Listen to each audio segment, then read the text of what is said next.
ఈ ప్రపంచానికి యేసు ప్రభువు పరిశుద్ధాత్మ దేవుడి ద్వారా మాట్లాడుతూ బ్రతక కోరువాడు ఎవడైనా ఉన్నాడా అని ప్రశ్న వేస్తూ ఉన్నాడు. చాలా మంది బ్రతకడానికి ఇష్టపడుతున్నారు, కానీ ఎలా బ్రతకాలంట ఆయన చూడు, ఆయన మేలు నందుచు అనేక దినాలు బ్రతకోరువాడు ఎవడైనా ఉన్నాడా? రెండు ప్రశ్నలు ఈరోజు మనకి, ఈ యొక్క లోకానికి, ఈ ప్రపంచానికి దేవుడు వేసినటువంటి ప్రశ్నలు ఇవి. అందరూ బ్రతకాలనుకుంటారు, కానీ అందరూ బతుకుతున్నారా?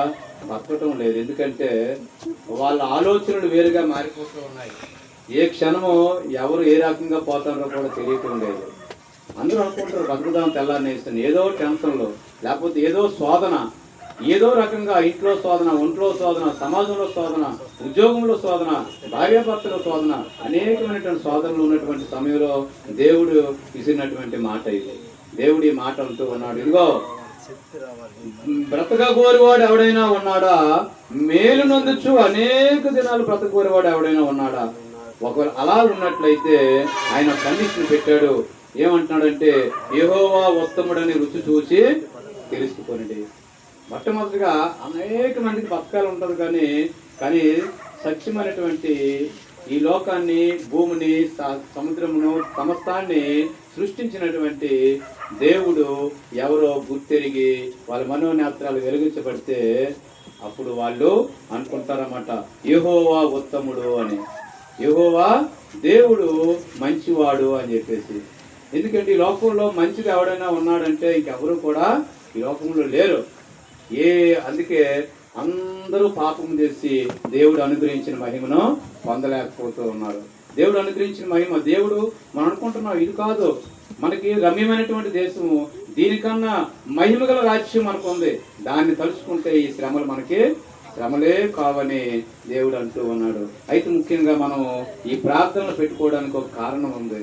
ఏంటంటే ఇవి భయంకరమైనటువంటి రోజులు, దినాలు గడిచిన కొద్దీ కూడా చెడ్డ దినాలుగానే మారుతూ ఉన్నాయి. సమాజం కూడా అలాగ తయారవుతుంది. ఈ సమయంలో దేవుణ్ణి మనం ఆశ్రయించకపోతే, అందుకే ప్రభు అంటాడు, నరులను ఆశ్రయించుట కంటే యెహోవాను ఆశ్రయించుట మేలు. అందుకే రాజ్యాలను, అధికారులను, గుర్రములను, అధికారులను ఆశ్రయించుట అది వ్యర్థము అంటున్నాడు దేవుడు. ఎందుకంటే సర్వాధికారాలు నావి, నేను వాళ్ళకి ఇస్తే కానీ వాళ్ళ అధికారం పొందుకోలేదు. అయితే మనం ఎవరి బిడ్డలం అంటే ఇవాళ దేవుని బిడ్డలం. మనం ఒకరోజు ఒక మాట వినండి, మనం ఒక ఊరి ప్రెసిడెంట్ గారి కుమారుడంతే ఎంత గౌరవం ఉంటుంది, మరి ఒక ఎమ్మెల్యే గారి కుమారుడంతే ఇంకెంత గౌరవం ఇస్తారు.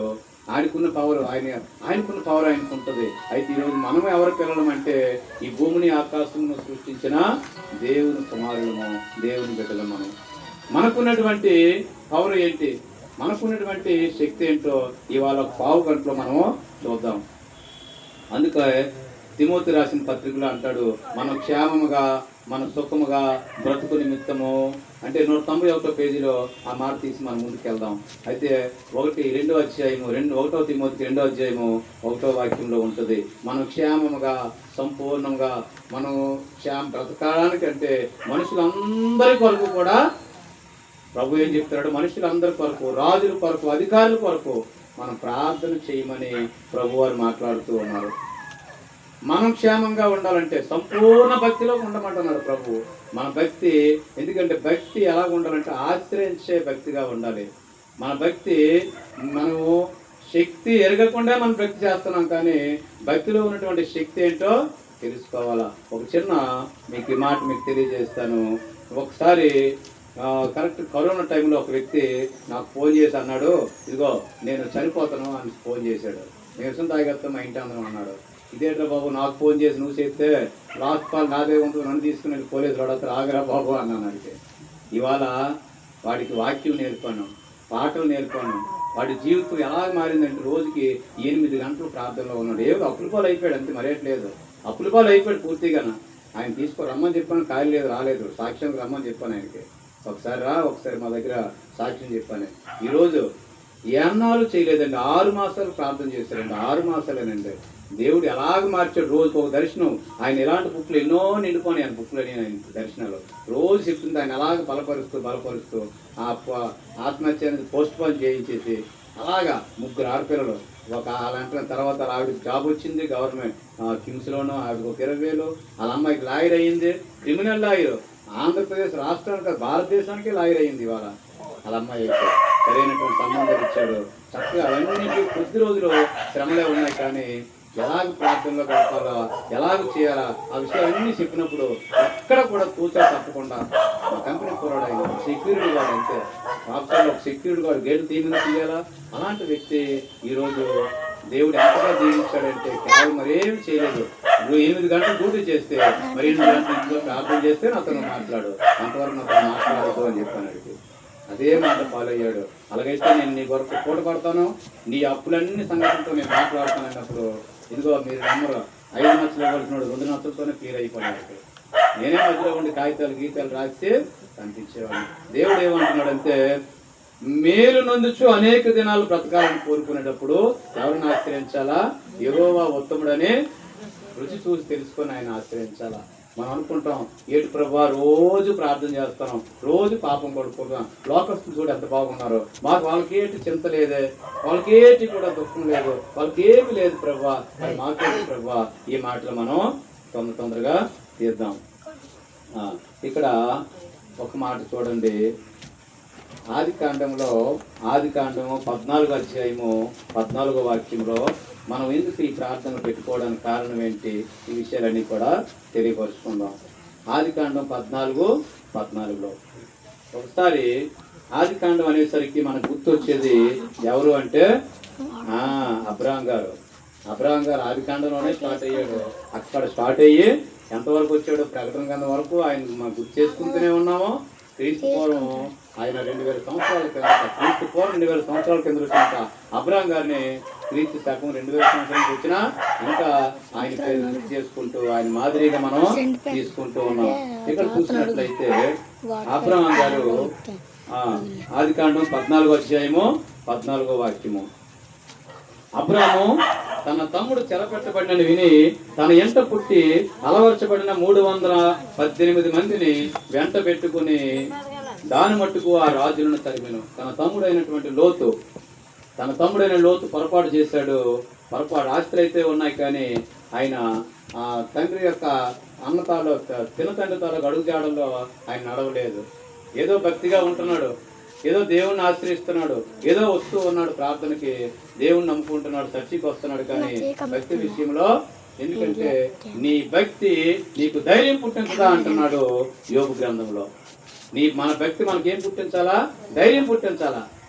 మరి ధైర్యం పుట్టించాలంటే మనం ఎలాగా? మనం ప్రతిరోజు వాక్యం ధ్యానం చేయాలా. అరే దానియేలుని ఎక్కడ సింహపోన్లో వేస్తే దానియేలు భయపడ్డా?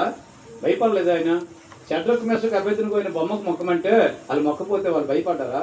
రాజులు సైతం వాళ్ళు ధిక్కరించారండి. వాళ్ళు రాజులను మనమే వాళ్ళకండి. మనం ఆఫ్టర్ మన కుటుంబాలకు భయపడుతున్నాం, మన ఫ్యామిలీలకే భయపడిపోతున్నాం.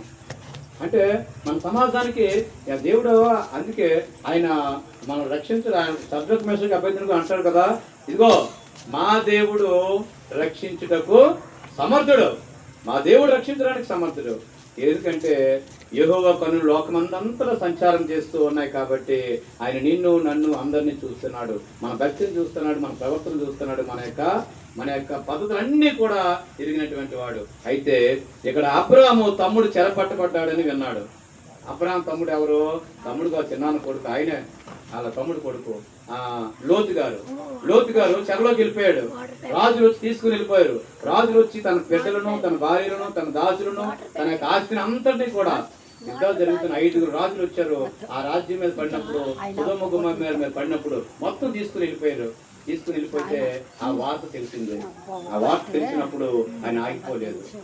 ఈరోజు అన్నదమ్ముడికి ఏమైతే ఆడిపోనీలే మనకెందుకు అంటాం, పక్కడిపోతే పోనీలే మనకేది ఆడే అలాగే జరగలే, కానీ ఆయన అలాగ అనుకోలేదు ఈరోజు. ఎందుకంటే దేవుని ప్రేమ ఆయనలో ఇంకా నిలిచి ఉండిపోయింది. ఆయన దేవుని ప్రేమ ఉంది. దేవుడు పిలుచుకున్నాడు ఆయన్ని. అందరి కొరకు ప్రార్థన చేయమంటున్నాడు ప్రభు, అందరి క్షేమం కొరకు. అదే 1 తిమోతికి 2:1-2 అంటారు కదా. అందుకే అందరి క్షేమం కొరకు, శత్రువైనా మిత్రువైనా, స్నేహితుడైనా పాలివాడైనా, బంధువైనా, ఎవరైనప్పటికీ కూడా వాళ్ళందరూ క్షేమం కొరకు నువ్వు ప్రార్థన చేయగలిగితే నువ్వు క్షేమంగా ఉంటావు. అయితే ఈయన ఏం చేశాడంటే ఆయన చెరపట్టబడ్డాడని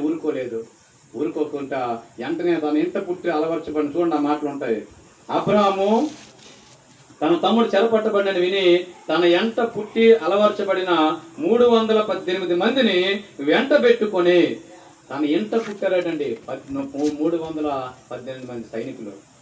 తన ఇంట తన సంఘంలో తయారు చేసుకున్నాడు ప్రార్థనా యోధులను. ఒక సమస్య వస్తే ప్రార్థనా యోధులను మనమే తయారు చేసుకోవాలి సంఘంలో. అరే ఆ సహోదరికి సమస్య వచ్చింది, ఈ సహోదరుడికి సమస్య వచ్చింది, ఆ సమస్య కొరకు మనందరం కూడా ఒకరోజు ఉపవాసం ఉండాలి. తెలిసినా మీకు ఎస్తేరు గ్రంథం సంగతి తెలిసింది కదా. ఎస్తేరు హామాను ఏం చేశాడు? మొర్దెకైని చంపాలని ప్లాన్ చేశాడు. ఒక దండం పెట్టినందుకే చంపాలని చూశాడు. దండం పెట్టకపోతే నేను క్రైస్తవుడు చంపేలా. మీకు తెలిసిన, మీకు అప్పుడు ఒకసారి చెప్పాను, నేను బైబిల్ నిన్న రాత్రి నైట్ డ్యూటీకి అయితే 11 గంటల నుంచి 4 గంటల వరకు ఒకరికి వాక్యం చెప్పాను. 11 గంటల నుంచి తెల్లారి 4 గంటల వరకు 4 గంటలకు అలా కూర్చొని మా దగ్గర పని చేసుకుంటూ నడుస్తూ వాక్యం చెప్పాను వాడికి. నడుస్తూ పని చేస్తూ వాక్యం చెప్పాను రాత్రి అంతా. తెల్లారులు కూడా వాడికి. ఎందుకంటే ఒక సమస్యలో ఉన్నాడని చెప్పాడు. చెప్పినప్పుడు ఇదిగో నేను బలపరుస్తాను, దేవుడు బలపరుస్తాను, నేను కాదని చెప్పాను. అయితే వాక్యం చెప్పినప్పుడు చాలా ఆదరించబడ్డాడు. రాత్రి 11 మొదలుకొని తెల్లవారే 4 వరకు డ్యూటీనే అవుతుంది. నా పక్కనే కూర్చుని పెట్టి ఆడను కదా నేను నాయను కదా ఆ కుమారుడు తిరిగాడు. అంటే ఎందుకు నేను చెప్తున్నానంటే చెరపట్టబడిన వారికి వరకు మనం ఏం చేయాలి? ఇప్పుడు ప్రార్థన కాదు, వాక్యం చెప్పాలి వాళ్ళకి. వాక్యం చెప్పి ఆదరించాలి వాళ్ళకి. మనం ఏ మాటలు చెప్పిన లోకంలో మనం వాళ్ళకి ఆదరించబడంగానే జీవం గల దేవుడి మాటలు చెబితేనే వినుతున్న కొద్ది ఇంకా వినాలనిపిస్తాయి. దేవుని మాటలు మాత్రమే వినాలనిపిస్తాయి తప్ప ఈ లోకంలో నేనున్నానంటే ఎవరు కూడా ఉండరు. ఈ లోకంలో నీకు సమస్య వస్తే ఎవరు కూడా దొరకరు. నీకు స్టేజ్ వచ్చేసరికి నాకెందుకని విడిచిపెడతాడు. కానీ విడిచిపెట్టినటువంటి దేవుడు, నిన్ను విడివని దేవుడు ఆయనే. అందుకే తన ఇంట పుట్టినటువంటి 318 మందిని రెడీ చేశాడు. అవతల 30,000 మంది సైన్యం రెడీగా ఉన్నారు యుద్ధానికి. 30,000 మందితో 318 మంది ఎలా ఫైట్ చేస్తారు? ఎలా యుద్ధం చేస్తారు? కారణం ఏంటంటే వాళ్ళు దేనితో నింపబడ్డారో? ఆత్మచేత నింపబడ్డారు. వాళ్ళందరూ కూడా దేవుని మాటలు వారి హృదయంలో నిండిపోయేవి. ఎందుకంటే దావీదు అంటాడు కదా, లోకంలో ఉన్నవారి కంటే నాలో ఉన్నవాడు బలవంతుడు అన్నాడు. ఎలీషాకి ఒక రోజున తన శిష్యుడు ఎలీషా కలిసి కొండ మీద ఉంటారు. కొండ మీద ఉంటే అక్కడ వాళ్ళు అనుకున్న మాటలన్నీ కూడా సిరియా దేశపు రాజుకి తెలిసిపోతాయి అంట. తెలిసిపోతుంటే ఆ రాజుగారి విషయాలన్నీ తెలిసిపోతే రాజుగారికి మాట ఇస్తాడు, అయ్యా మీరు అటు వెళ్ళకండి, శత్రువు మన మీద ఉన్నాడు అని చెప్తే ఇలా ఆగిపోతుంటే వాళ్ళ ప్లాన్లన్నీ కూడా అసలు ఫ్లాప్ అయిపోయి. అంటే ఎలా తెలుసా ఇది మీకు? తావులో ఒకడు బాంబు వేస్తాడు, లేకపోతే ఏదో ముళ్ళుకని చేస్తాడు. ఆ విషయం దేవుడు మనకి ముందే తెలియపరుస్తాడు, అటు వెళ్ళొద్దు అని చెప్పేసి. ఎవడలా ఉన్నాడు అని చెప్పేసి ఆయన వెళ్తే అప్పుడు అంటాడు, వాళ్ళంతా రాజుగారు అంటారు, కొండ చుట్టూ కూడా కొండ మీద ఉన్నాడు ఎవరో పాస్ట్ గారట, ఎవరో క్రైస్తవుడు ఉన్నాడటయ్యా, అవన్నీ చచ్చిపోతున్నటానికి మనం చేసినవాడిని నేను ఆయన పట్టుకుంటాయా అర్జెంటుకంటే ఆయన చుట్టూ కూడా గుర్రాల రథాలు వేస్తారు. గుర్రాల రథాలతో కత్తిలు పట్టుకుని రెడీగా ఉంటే ఆయన రాత్రి దేవుడు వాళ్ళకి తెలియపరిచాడు, ఇదిగో నీ చుట్టూ ఉన్నారని భయపడుతాను ఎలీషా అంటే. అప్పుడు ఎలీషా శిష్యుడు బయటకు వచ్చినప్పుడు చూస్తే వాళ్ళు చూసి భయపడిపోయారు అనమాట. ఏటు ప్రభా, ఏటు గురుగారు, ఏంటంటే ఎంతమంది వస్తే మన ఇంటి కొట్టడానికంటే అప్పుడు అంటాడు, నీ కళ్ళు మూయబడ్డాయిరా. ఆయన కళ్ళు మీద ప్రార్థన చేసినప్పుడు ఆయన చుట్టూ కూడా అగ్ని రథాలు తిరుగుతూ ఉన్నాయి. హల్లెలూయా! అగ్ని రథాలు తిరుగుతున్నాయి. అగ్ని రథాలు దాటి వాళ్ళు క్రైస్తవులు ముట్టుకోవాలా, అగ్ని రథాలు దాటి దేవుని బిడ్డలు ముట్టుకోవాలి. వాళ్ళు అగ్ని రథాలు దాటి వాళ్ళు ఎప్పుడు దాటుతారు? అక్కడ అంటాడు ఆయన, లోకంలో ఉన్నవాడు అందరికంటే మన దేవుడు గొప్పవాడు, బలవంతుడు. అక్కడ 2వ రాజుల గ్రంథంలో ఆ మాట అంటాడు. అందుచేతనే ఇక్కడ ఒకరికి చెరలో కంటే ఒకరు కష్టంలోకి వెళ్ళిపోయినప్పుడు ఎస్తేరు గ్రంథంలో మొత్తం క్రైస్తవులందరినీ పాడు చేయాలని చూశాడు హామాను. చంపేద్దాం ప్లాన్ చేశాడు. ఆ ముద్దికాయకి అయితే పెద్ద ఉరికాయ రెడీ చేశాడు. 50 అడుగుల మూరలు ఆ ఉరికొయ్యని దాని మీద ఎలాడదీయాలన్నాడు. కానీ వాళ్ళు 3 దినాలు ఉపవాసం ఉండి ప్రార్థన చేశారు. 3 దినాలండి. వాళ్ళు చేసేటప్పుడు మనలాగా ఏదో నామకే వాసిలాగా ఏదో చేస్తాం వదిలేస్తామని కాదు, పట్టు సాధించేంత వరకు. యాకోబు ప్రార్థన చేశాడు. యోర్దాను నది దాటుతూ ఉన్నాడు. ఎక్కడ ఏసావు ఎదురైపోతున్నాడు. శత్రువు 400 మందితో వస్తున్నాడు కొట్టడానికి. యాకోబు తన బిడ్డలను, తన సైన్యాన్ని అందరిని తీసుకుని వెళ్ళిపోతూ ఉన్నాడు.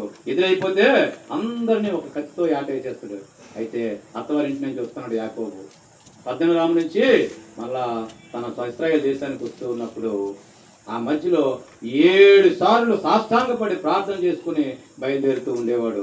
ఒక్కరోజు రాత్రి అందరిని పంపించేశాడు. ఈయన బయలుదేరి వెళ్తుండగా ఒక దేవదూత వచ్చి ఆయన్నే అడ్డగించినప్పుడు ఆయన వెంటనే కూడా ఆ దేవదూతను పట్టేస్తే దేవదూత వెళ్ళిపోయిందా? విడిచి వెళ్ళైపోయింది. ఒరే బాబు వదిలిరా అంటే విడిచి వెళ్ళైపోయింది. ఒక దేవదూత మీకు తెలుసా 1,85,000 మందిని చంపింది హిజ్కియా కాలంలో. ఆయన ఏం చేయలేదు, ఆయన అసలు ఏమి చేయలేదండి. ఒక రాత్రి ఆ దేవదూతే వచ్చి మరి అందరినీ కూడా 1,85,000 మందిని చంపేసింది. అయినప్పటికీ కూడా జీవం గల దేవుడు మన పక్షాన ఉన్నప్పుడు ఆయన మరి ఈ యొక్క మరి 318 మందిని తన ఎంట అలవర్చబడినటువంటి సిద్ధపడినటువంటి మరి వ్యక్తులను ప్రార్థన యోధులను తయారు చేసుకున్నాడు. హామాను కూడా, ఎస్తేరు, హామాను వీళ్ళందరూ కూడా ఎంత అద్భుతంగా వాళ్ళు 3 దినాలు ఉపవాసం ఉండి ప్రార్థన చేస్తే ఆ యొక్క మరి ఇంకా రాజాజ్ఞ కూడా మారిపోయింది. లేకపోతే భూమి మీద ఆ రోజు అనుకున్నాడు, భూమి మీద యూదులు ఎవరిని ఉంచకూడదు అనుకున్నాడు ఆయన. కానీ ఆయన మాట చెల్లుబాటు కాలేదు. వీళ్ళు రాజాజ్ఞ మార్చేశాడు అంతే. కారణం ఏంటంటే వాళ్ళు 12వ తారీఖు డిసెంబర్ 13వ తారీఖున మొత్తం యూదులను చంపాలనుకున్నాడు. అయితే తర్వాత వీళ్ళ దగ్గర కూడా వచ్చి నా మాట కూడా తెలియజేసి ముగిద్దాం. ఎస్తేరు గ్రంథం 418 పేజీ నెంబరు. ఎస్తేరు గ్రంథం 418 పేజీ నెంబరు. ఎస్తేరు గ్రంథం ఇక్కడ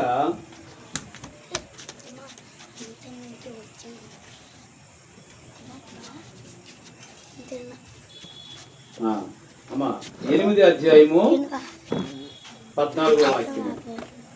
8వ అధ్యాయం 14వ మాట చూసారమ్మా. అదే 419 పేజీ నెంబర్. అదే పాత నిబంధన. రాజనగరకు పెంచబడిన బీజాస్తుల మీద ఎక్కిన అంచెగాండ్రు రాజు మాటల వలన ప్రేరేపించబడి అతి వేగముగా బయలుదేరి. చూడండి, ఎవరితో నిలేట. ఆ రోజుల్లో వాట్సాప్ లేవు, సెల్ ఫోన్ లేవు. ఒక వార్త వచ్చింది సూచన కోట అంటే ఇప్పుడు అమెరికాలో వైట్ హౌస్ ఎలాగో ఆ రోజు ఆ దేశం అలాగా బబులోని రాజ్యం. అది బిస్కెట్ ఇచ్చి కూర్చుని పెట్టి ఏమి వెళ్ళిపోతుందా? బిస్కెట్ ఇస్తాను, కూర్చోరా, కూర్చో. వెళ్ళిపో కదా.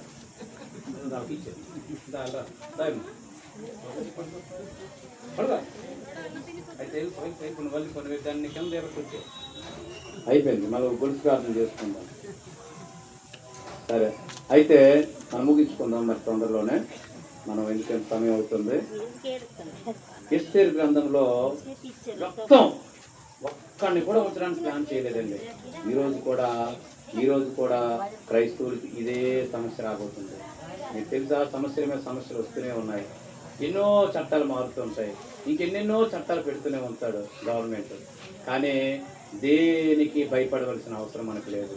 భయపడకము, నేను సదాకాలం మొదలుకొని సదాకాలము నేను నీకు తోడుగా ఉంటాను అన్నాడు. ఆయన మాట ఇచ్చినటువంటి వాడు నమ్మకమైనటువంటి వ్యక్తి. అబద్ధం ఆడడానికి ఆయన నరుడు కాదు.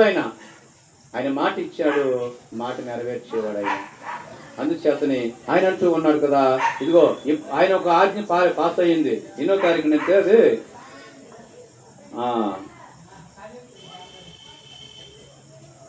అది 12వ నెల 13వ తారీఖుని మొత్తం అందరిని చంపేయమని చెప్పేసి ఒక ఆర్డర్ పాస్ చేశారు. ఇది జరిగినటువంటి చరిత్ర. ఇది మొత్తం ఎవరిని లేకుండా చేయమని. ఎవరిని? దేవుని నమ్ముకుని దేవుని పెట్టమని. మన గ్రామానికి ఒక వార్త వచ్చేది, హతబంగా చెప్పారు. ఇదిగో దేవుని బ్యాంకాల్లో ఉన్న అందరినీ కూడా రసబండ తీసుకుని వచ్చారు క్రైస్తవులు. 12వ నెల అంటే డిసెంబర్ 13వ తారీఖుని వాళ్ళని హతం చేయాలి అని ఒక తాకీదులు వచ్చేసాయి. ప్రతి ఊరికి, ప్రతి గ్రామానికి బయలుదేరిపోయింది. 12వ నెల 13వ తారీఖున బయలుదేరినప్పుడు అని ఈయన తర్వాత 1వ నెల ఎప్పుడైతే బయలుదేరిందో 3 దినాలు ఈ మాట ఎప్పుడైతే క్రైస్తవులు తెలిస్తే క్రైస్తవులు అందరూ కూడా ఎంతో బాస్ పెట్టారు, ఏడ్చారు అందరూ. అయ్యో మా పరిస్థితి ఏంటి ప్రభువా, మమ్మల్ని ఇటువంటి భయంకరమైన చట్టాలు వస్తున్నాయి, ఇటువంటి పరిస్థితులు వస్తున్నాయి, ఈ పరిస్థితుల్లోంచి విడిపించేవాడు ఎవడు ప్రభా మాకని 3 దినాలు రాని సైతం కూడా గోను పట్టేసుకుని చూపిస్తూ ప్రార్థన చేస్తూ 3 దినాలు ఉపవాసం ఉన్నారండి. 3 దినాలు ఉపవాసం ఉంటే గొప్ప కార్యం చేశాడు. అదే రాజు ఆజ్ఞ మారిపోయింది. అది చరిత్ర అంతా చెప్పాలంటే మీకు చాలా టైం పట్టద్ది, లేకపోతే చాలా చక్కగా ఒక కథలాగా అలా చెప్తే మొదటి నుంచి కూడా చాలా చాలా అద్భుతంగా ఉంటుంది అంతా. అయితే సమయం సాలదు, మీకు అందరికి కూడా అన్ని విషయాలు తెలియపరుస్తూ ఉన్నాను. దేవుని చిత్తం అయితే ఇంకోసారి చెబుతాను. అయితే ఎప్పుడైతే అన్నాడో అక్కడ మూర్తికైన క్రైస్తవుడు అన్నాడు, ఒకే ఒక్కడు. ఆయన్ని బట్టి వచ్చింది అంతా, మరేట్లేదు. ఆ రాజుగారు కూడా కాదు, రాజు కింద ఒక మంత్రి వచ్చినప్పుడు ఆయనకి సాష్టాంగ పడి దండం పెట్టాలంట. ప్రతి ఒక్కడును వంగి దండం పెట్టాలంట. ఈయన అంటాడు, నేను యూదుడును కనుక నేను అలా పెట్టను అన్నాడు. నేను యూదుడును కనుక నేను అలా పెట్టను. అలా బిస్కెట్లు 100 ఒకటి తింటారు. 2 నిమిషాలు ముగిస్తున్నాను. ఇదా ఇచ్చానా? ఇదా మళ్ళీ ఇవ్వమ్మా మంచిగా నేను ఇక్కడ చెల్లిపోతే తీసుకున్నాను. 2 నిమిషాలు తింటున్నాం. అలాగా ఏమన్నా అలాగా ఇవ్వాలి కాదనుకోటి అనుకోటి జగీనాకి. అయితే తింటుండ ఆకు తీర్చి 2 నిమిషాలు. అయితే ఎప్పుడైతే ఇలాగ జరిగిందో ఇక్కడ చూడండి, అలాగ అక్కడే ఉన్నా 3 దినాలండి. రాజు మొదలుకొని రాణి మొదలుకొని అక్కడ ఉన్న యూదులందరూ కూడా ఒకరు కాదు సంఘంగా కూడుకుని ఉపవాసం ఉన్నారు. ఒక్కరు ఉపవాసం కాదండి ఇది. ఈ ఉపవాసం అంటే ఏదో ఉదయం తినేసి మధ్యాహ్నం లేచిపోయింది కాదు. 3 దినాలు వాళ్ళు అలా ఉండిపోయారు అంతే. గోను బట్ట కట్టుకొని ఉన్నారు. రాజాజ్ఞ మార్చేశాడు దేవుడు అంతే. వెంటనే అదే రివర్స్ అయింది. మొద్దుగా చేతికి చట్టం వచ్చింది. ఎవరికి ఒక సెక్యూరిటీ గార్డుకి చట్టం వచ్చింది అంతే. చేతిలోనికి దేవుడు తెప్పించాడు. ఆయన మళ్ళీ తాకీదులు పంపించాలా. ఆల్రెడీ వెళ్ళిపోవాలి, 3 మాసాలు అయిపోయింది. ఆ రోజుల్లో ఫోన్లు లేవు కదా, వాట్సాప్లు ఉంటే టక్కమనే 2 సెకండ్లో వచ్చేసాను అమెరికా నుంచి ఇక్కడికి, నాకు ఇరాన్ నుంచి. అక్కడి నుంచి రావాలంటే అప్పుడు గుర్రాల మీద వెళ్ళాలా, సంవత్సరం పడుతుంది అన్నమాట వెళ్ళడానికి. దేశం అంతా పంపించారు అంచుగా అంటున్నంత. గుర్రాల మీద వెళ్ళి ఆ ఊర్లో ఇది ఇవ్వండి, ఆ ఊర్లో ఇది తాకీదులు ఇవ్వండి అన్నాడు. అయితే మొత్తం మీద వెళ్ళిపోయారు. తను 3 మాసాలు అయిపోయింది, చాలా ఊర్లు కవర్ చేసి వెళ్ళిపోయారు. ఇప్పుడు వాళ్ళు దాటి వెళ్ళాలా మనం. ఇంకొక వార్త వచ్చింది, ఇదిగో క్రైస్తవుల్ని ఏమీ అనవద్దు అనే చట్టం వచ్చింది. కానీ ఆ చట్టం రావడానికి అంతకన్నా ముందు వెళ్ళిపోతే వాళ్ళకి తెలియక ముందే వాళ్ళు చనిపోతారు కదా. ఇప్పుడు ఎంత ఫాస్ట్గానే వెళ్ళాలి, ఎంత పరిగెత్తి వెళ్ళాలి. అందుచేతనే అక్కడ ఏమంటున్నాడమ్మ, అక్కడ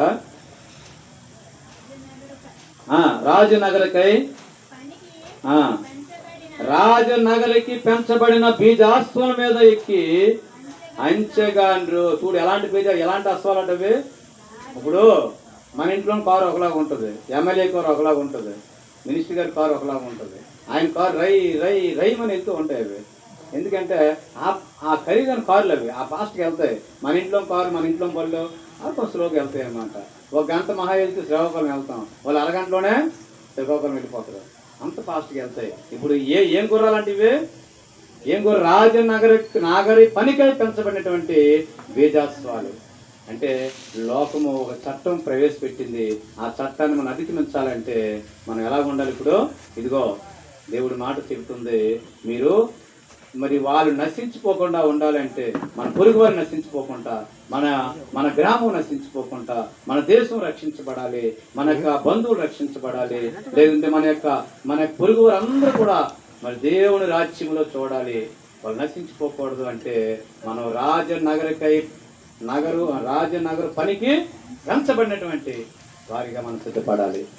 అటువంటి గుర్రాలు ఇళ్ళ ఎక్కారు, దౌట్ మీద వెళ్ళిపోయి దేశం అంతా కూడా వాళ్ళు ఇచ్చేసరికి అప్పుడు ఆగింది వద. లేకపోతే ఎంతమంది దేవుని బిడ్డలు అపనైపోదురు. తర్వాత రివర్స్ అయింది. ఎవరైతే దానికి పూనుకున్నాడో ఆ వ్యక్తిని 50 అడుగుల గురికొయ్యి మీద తిరిగి ఉరి తీయబడ్డాడు. వాళ్ళ కుమారులు ఉరి తీయబడ్డారు. జాగ్రత్త, దేవుని కుమారులే. అందుకే నిన్ను ముట్టినవాడు నా కనుగుడ్డును తాకినట్టే. దేవుని బిడ్డను తాకాలనుకున్నాడు. ఎందుచేతని కానీ ఆయన తాకలేకపోయాడు. ఎందుచేతనంటే ఆయన బలం ఏంటో, ఆయన శక్తి ఏంటో, ఆయన ఎవరో మనకు తెలుసుకుంటే మనము దేనికి భయపడవలసినటువంటి అవసరం లేదు. దేనికి భయపడవు. దేవుడు అంటున్నాడు, ఇదిగో ప్రభు అంటున్నాడు, మేలు నందుచు నువ్వు బ్రతుకు, యెహోవాను ఆశ్రయించిన నరుడు ధన్యుడు. యెహోవాను ఆశ్రయించి దేవుని ఆశ్రయించినటువంటి నరుడు. మనుషులు నమ్ముకున్నట్టు కంటే దేవుని నమ్ముకున్నట మేలుకరము. అదే మేలు మనకి. అంచేతని ఆయన అంటున్నాడు, మనం ఎలాగ ఇప్పుడు సిద్ధపడాలంటే రాజనగరికి పెంచబడిన బీజాస్వాల వలె. అంటే ఈ విషయం నాకు ఎలాగంటే నా మనసు కనిపిస్తుంది. ఆ గుర్రం కానీ ఒక అరగంట సేపు రెస్ట్ తీసుకుంటే మరి ఆ దేశం దాటి వెళ్తా అప్పటికి. ఎందుకంటే ఆల్రెడీ ఒక పెద్ద వార్త తెలిపోయింది. ఆ వార్తను దాటి వెళ్ళాలంటే వాళ్ళ మించి పరిగెట్టాలి. ముందు 100 స్పీడ్లో ఇల్లు ఇదేమొచ్చి 250 స్పీడ్లో పరిగెడితే కానీ వాళ్ళందరినీ కలలేదు. 300 స్పీడ్లో అయితే కలవలేదు. వాళ్ళు ఆపాలంటే ఎంత స్పీడ్గా వెళ్ళాలా, అప్పుడు వీళ్ళు చెప్పాలి, వాళ్ళు ఆపాలి. అయితే ఇంతలోనికి ఏం జరిగింది, ఇంతలోనికి వాళ్ళు కానీ ఏదో పొరపాటును కూడా గుర్రం ఆగిపోతే మరి అక్కడ వార్తల దేశానికి ఇంక వెళ్ళదు. ఆ ప్రాంతానికి ఆ క్రైస్తవులు ఆ ఊరికి వెళ్ళకపోతే మొదటి వార్త వస్తుంది. మొదటి వార్తలోనే వాళ్ళందరూ కూడా హతమైపోదురు. అందుచేతని ఏం గుర్రాలు వాడారు వాళ్ళు? అయితే రాజనగరు పనికి పెంచబడినటువంటి బీజాస్వాలను వాడాడు ఆ రోజు. రాజనగర్లో ఏ పనికి అయితే వాడతారో అటువంటి బీజాస్వాలని వాళ్ళు ఇచ్చి పంపించాడు. అందుచేత అతి త్వరగానే వాళ్ళు వెళ్ళిపోయారు. వార్త చేరింది. అయితే ఈరోజు మనం చేయవలసిన పని ఏంటంటే అబ్రాహాం ఇంట్లో 318 మంది ఎలాగైతే మరి ప్రార్థనా యోధులను లేపాడో, సిద్ధపరుచుకున్నాడో, ఏ శత్రువు వచ్చినా, ఏ ఆపద వచ్చినా, ఏ శ్రమ వచ్చినా దాంట్లో ఎదుర్కొనేటువంటి శక్తి. ఎందుకంటే వాళ్ళ ఇంట్లో 318 మంది ప్రార్థనా యోధులు ఉన్నారు. వాళ్ళ సంఘంలో 318 మంది ప్రార్థనా యోధులు ఉన్నారు. అందుకే గిద్యోనుతో అంటాడు, పరాక్రమం గల బలాఢ్యుడా అని పిలుస్తున్నాడు. ఆయన ఊరుకోవయ్యా, పరాక్రమం బలాఢ్యుడు అంటావు, నాకేంటయ్యా, నన్ను అలాగే ఇంకేం నాకడేం బలం ఉందయ్యా, నాకు అక్కర్లేదయ్యా అంటాడు. రారా నేను వాడుకుంటున్నా అంటాడు. తెలుసా, 32,000 మంది వస్తే దేవుడు వద్దన్నాడు, 10,000 మంది వస్తే వద్దన్నాడు. 300 మందిని పంపించి కొన్ని లక్షల సైన్యాన్ని హతమార్చాడు ప్రభు. ఆ రోజు చేసినటువంటి దేవుడు ఈ రోజు మనకు సజీవమైనటువంటి దేవుడు, మనతో ఉన్నటువంటి దేవుడు ఈ మాట చెబుతూ ఉన్నాడు. ఏంటంటే ఇదిగో నీకు ఏ సమస్య వచ్చినా, ఏ ప్రాబ్లం వచ్చినప్పటికీ కూడా ఇదిగో నువ్వు భయపడవలసిన. ఇప్పుడు చూడండి, ఒక మాట, ఒక ముద్దు వేసాం అనుకోండి కర్ర, అది దానికి కొన్నాళ్ళకి నీరు వేసుకోక ఏమవుతుంది, మళ్ళీ మొక్కనాడికి ముద్ద అయిపోయింది, ఎండిపోయింది, చిరిగిపోయింది. అయినప్పటికీ కూడా దానికి ఏంటి నీటి వాసన తగిలేసరికి అది మళ్ళా నీటి వాసన అలా తగిలేసరికి మరి ఇంకా ఆ ఇట్టి పరిస్థితుల్లో కూడా కుదరటం లేదనమాట. ఇంకా నీటి వాసన తగిలితే ఆ ముద్ద మళ్ళా చిగురించేస్తుంది. అది ఏటా నీటి వాసన? వాక్యం నీ దగ్గరికి రావాలి. నువ్వు అనుకుంటున్నావేటో ఈ రాత్రి వాక్యమైనటువంటి ఈ లోకం ప్రజలకు కూడా దేవుడు మాట్లాడుతూ ఉన్నాడు. ప్రయాసపడి భారం మోసుకున్న సమస్త జనులారా కూడి నా యొద్దకు రండి, నేను మీకు విశ్రాంతినిస్తాను అన్నాడు. నేను మీకు ఒక తల్లి ఆదరించినట్టు ఆదరిస్తాను, ఒక స్నేహితుడు చెప్పినట్టు నేను చెప్తాను సలహా అంటున్నాడు ఆయన. ఒక తల్లి అయినా తన చంటి బిడ్డకు పాలిచ్చుట ఈరోజు ఎన్నో పేపర్లో చూస్తున్నాం. కానీ వాళ్ళ తల్లులు పిల్లలను వదిలేసి చంపేసి పోతూ ఉన్నారు. కానీ మన దేవుడు అలాంటి వాడు కాదు. ఆయన ప్రేమమయుడు, కరుణామయుడు. ఆయన ఆశ్రయిస్తే చాలు మనకి నెమ్మది, క్షేమము కలుగుతుంది. అయితే ఈ మాట చెప్పి నేను ముగిస్తాను. ఇదిగో ఈ యొక్క బీదాస్వాలు వెళ్తున్నాయి కదా, ఒక్క క్షణంగా అయితే వాళ్ళకి వెళ్తారు. మరి ఈరోజు నశించిపోతున్న జనాల కొరకు, నశించిపోతున్నటువంటి గ్రామాల కొరకు, నశించిపోతున్నటువంటి దేశాల కొరకు ఒకవేళ మనం నిద్రిస్తే ఒక గంట, ఒక అరగంట నిద్రపోతే ఎన్నో దేశాలు ఆగిపోతున్నాయి. అక్కడ వాటి కొరకు మనము సిద్ధపడాలి. ప్రభువా మా ఇరుగు పొరుగుని ఎప్పుడు రక్షిస్తావు? ప్రసవ వేదన పడమంటున్నాడు ఆయన. ఒక తల్లి ఆ బిడ్డను కండానికి ఎలాంటి ప్రసవ వేదన పడుతుందో అటువంటి ప్రసవ వేదన ప్రభువా నా పక్కనోడు ఇంకా రక్షించబడలేదయ్యా, నా ఎదురింటోడు రక్షించబడలేదయ్యా, నా పొరుగు వాడు రక్షించబడలేదయ్యా, నా గ్రామం రక్షించబడలేదు ప్రభువా, వాళ్ళు ఇంకా తాగుబోతులు కానీ వాళ్ళు ఇంకా అనేక రకాల మరి నీ మీద తిరుగుబాటు చేస్తూ ఉన్నారు ప్రభువా. వాళ్ళు ఎప్పుడు నువ్వు మారుస్తావు ప్రభువా, ఎప్పుడు వాళ్ళు దీవిస్తావు, ఎప్పుడు మందిరానికి తీసుకొని వస్తావు అని దేవుడు అడుగుతూ ఉన్నాడు. మీకు తెలుసా వీళ్ళ నాన్నగారికి గత 2 సంవత్సరాలున్నర వాళ్ళ అమ్మగారికి కూడా తెలియదు ఒక దగ్గర పెట్టానప్పుడు. ఒక నాన్న వచ్చాడు ఒకనాడు, వస్తే నాకు కావాలని అంటే నీకు రోజు భోజనం పెడతాను కానీ నేను రోజు పెట్టలేను, దేవుడు పెడతాను ఒక దగ్గర ఉంటావా అని అంటే ఎవరికి తెలియదు. సంవత్సరం ఉంచాను ఆయన లాన్న. ఎంతో భక్తిగా లేచాడు ఆ లాన్న. తెలిసినా ఆ లాన్న కాదు, ఈ తాతయ్య లాన్న అంటాను. ఎవరికి తెలియదు ఈ విషయం, నేను ఎవరికి చెప్పలేదు. ఒక తోటలో పెట్టాను ఆయన్ని, ఒక ప్రార్థన బలిపీఠం దగ్గర పెట్టాను. ఒక ప్రార్థనలో పెట్టినప్పుడు ఇగో 3 పూట్ల మంచి ఆహారం దొరికింది చక్కగా. ఎంత అద్భుతంగా, నేను ఎప్పుడు ఆయన చూడడానికి వెళ్ళినా ఎలా మంచి పువ్వులు తయారైనాడు, మంచి ఎన్నో పాటలు నేర్చాడు, ఎంతో భక్తిలోకి వచ్చాడు. కానీ ఎప్పుడైతే లోకం మళ్ళా వచ్చాడో గ్రామంలోకి, చెడు స్నేహం పట్టాడు, మరి ఇంకా దేవుడి దగ్గర రాలేకపోయాడు. ఎందుకంటే దుష్ట సహవాసము మంచి నడవడమే లాస్ట్ ఏం జరిగింది. ఒకవేళ ఆయన ఉంటే ఇంకా ఉందనుకున్నాం, లోకానికి విడిచేది పోల్చు. ఆలోచించండి, ఇవాళ ఉంటారు రేపు పోతాం. కాబట్టి మనం ఉన్నది కొద్ది కాలం అయినప్పుడు దేవుని సన్నిధిలో ఒకరి కొరకు ఒకరమే మనం క్షేమంగా ఉండాలంటే రాజుల కొరకు, అధికారుల కొరకు, వాళ్ళ జ్ఞానం కావాలని అందరి కొరకు మనం ప్రార్థన చేయబడుతూనే ఉన్నాం. కాబట్టి ప్రియమైన సహోదరులారా, ఇదిగో దేవుని వాక్యం ఉంటుంది, రాజనగరకు పెంచబడిన అంటే దేవుని కొరకు మనం సిద్ధపడినటువంటి సంఘంలో బిడ్డలుగా మనం సిద్ధపడాలి. ప్రతి ఒక్క విషయం సిద్ధపడాలి. ప్రతి ఒక్కరి కోసం మనం వేదన పడాలి, వేదన పడాలి. పడినప్పుడు ఖచ్చితంగా మనకి ఆ రిజల్ట్ దేవుడు చూపిస్తూ ఉంటాడు. దేవుడి వాక్యాన్ని దీవించి ఆశీర్వదించును గాక. అమ్మా చిన్న ప్రార్థన చేసుకుందాం వాక్యం కొరకు, తర్వాత మనం గురించి ప్రార్థన చేద్దాం.